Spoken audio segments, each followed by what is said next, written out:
right. Let's get a little in framey frame. Do a little Mikey check. Uno, dos, tres. You say you love me, but I don't care. All right, let's hop into this bad boy. All right, what's going on, everybody? Welcome back to Matty Moolah, aka Matty Poor Boy, aka Matty Needs a Haircut, aka Trim the Neck Beard. Oh, it doesn't look that bad on camera. It looks pretty bad.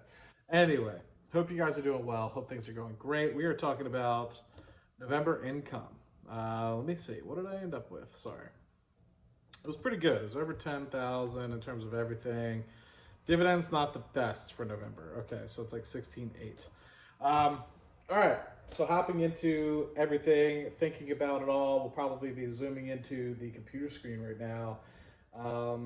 Portfolio's at like 947K, so we're kind of struggling with respect to continue to go back to all-time highs. I think a lot of that has to do with Palantir, Bitcoin coming down, and some of these other speculative positions, Wish continue to be a hit, and as well as Alibaba. So if you remove those from the portfolio, everything else looks great, right? TQQQ is in there. Start investing a little bit in SOXL. Setting the portfolio up for the long-term gains in terms of, over the next 10, 20 years, where I truly think things are going to be the growth engine of the portfolio kind of coming through with respect to technology, most of that being the NASDAQ 100, as well as a little bit of healthcare in there as well. And then coupling that with semiconductors, so you have SOXL, which is a triple leverage semiconductor. So getting past that, the 946 looking pretty good. Income coming from that next year. 12-month forward-looking income is around 22,000, so looking pretty good with that. Hopefully be able to close above 21,000 next month. So, or I guess December, which we'll talk about, I guess, here in about a month or two. But I also need to make a 2022 investment goals video as well. But regardless, hopping into capital allocation by sector, I love talking about this piece because it's so fluid. It changes all the time as I continue to consolidate out of pieces of the portfolio that have either come to fruition and done well, or just readjusting due to the fact that I think that there's better opportunities elsewhere. So highlighting it specifically, consumer discretionary 4.7%, consumer staples 9%, energy 10%, financials 9%, real estate 12.6%, healthcare about 5%, industrials about 6%, information technology 8.3%, materials 1.3%, telecommunication, which is mostly Google, if I remember correctly, 7.2%, cryptocurrency about 5%, which is impressive because we've had a pretty big pullback of about 20 to 30%, depending on what coins you're looking at. Collectibles 0.4%. That's my Vinovest investment, and then ETFs 21.2%. That's your XYLDs, your SPYs, your TQQQs, your SOXL. So we're continuing to expand that. Hopefully, going to get that close to the 80% mark in the long term, and only really have the rest of this pie be about 20%. So looking forward to that coming in. Income by sector. The big piece there you see is 37% coming from ETFs. Consumer staples about 15%. Energy about 16%, financials about 4%, real estate being 17% of that.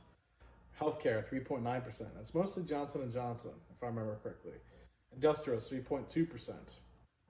Materials 4.5%. I think that's mostly BHP. And then I don't really get any information technology income. 74% of the income comes from the individual brokerage accounts. 13% comes from the Roth IRA. YouTube Moolah coming in at 3.3%. Cardone Capital 2.7%, and then I have shares through work, which is about 2.9%. That means about 56% of my money is in my individual brokerage account. I do have a 401k, which doesn't give me any income. 13%, 9% in a pension value plan. So that adds a little bit. That's like close to $200,000 worth of funds right there, just kind of hanging out. So the other $735,000. I said the IBA is about 56%. Roth is about 7%. YouTube Moolah is about 7%. Cardone Capital is about 2%. Then you have small pieces here and there. Coinbase, Vinovest, stuff like that. So yielding of the portfolio is about 3%, man. November was not good for dividends. I'll just be blunt. I don't know if it was for holiday reasons or what, but XYLD, RYLD, XYLG all paid in December. So I was really hoping that I'd get a payment here at the end of the month, and here it was, December 1, they were paying out. So that's kind of tough. So that ended up being like close to $1,000 payment if everything kind of came to like just over 700 or so. So top of it over here, a good month for options income, like 9 grand. I don't know where the hell it all kind of came from. I think I did some pretty good stuff with respect to TQQQ. Facebook was really good. I closed out of that Facebook one right before the market kind of had a big pullback.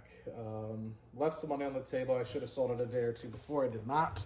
But also coupling that with affiliate income, that also did well, just shy of $7,000 there.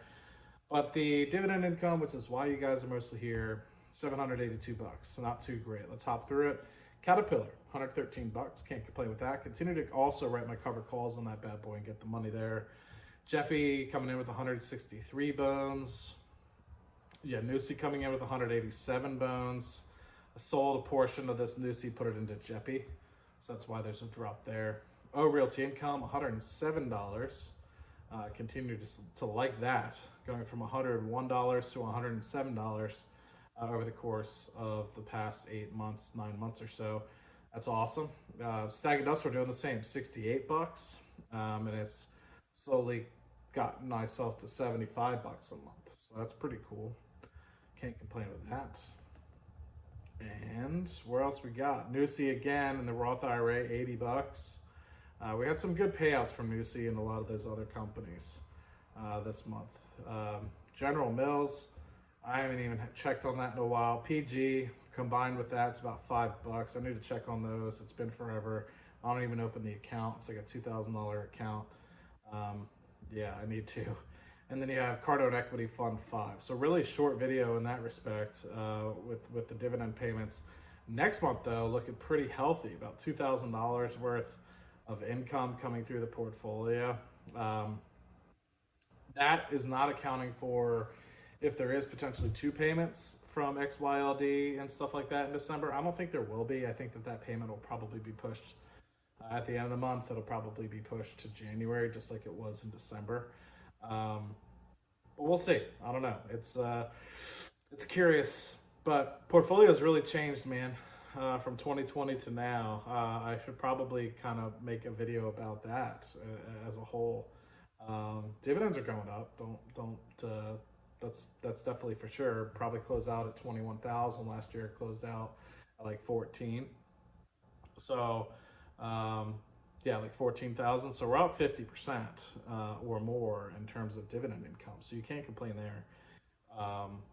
But overall, man, it's just like, anyway, things are going pretty well from my perspective and my end.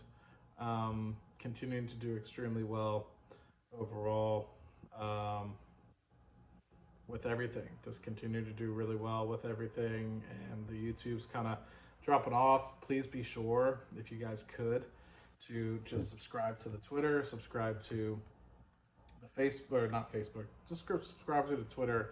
Make sure you hit the subscribe button on the YouTube channel. It really helps out if you guys could do that, just because it's kind of demotivating when you lose subscribers, just overall. And I try to provide pretty good content for you guys. I recognize I filter in and bring in some of that sponsored content, but to be honest with you guys, YouTube just doesn't pay enough for me to make these videos and edit them and stuff of the like. I might probably cut that last piece out, but who cares? I'm generally honest with you guys. So yeah, continue to do well. I'll probably make another video here in just a second as well about Vinovest. If you guys are interested in that, let me know. And I will see you guys on the next video. Thank you guys for stopping by. Cheers.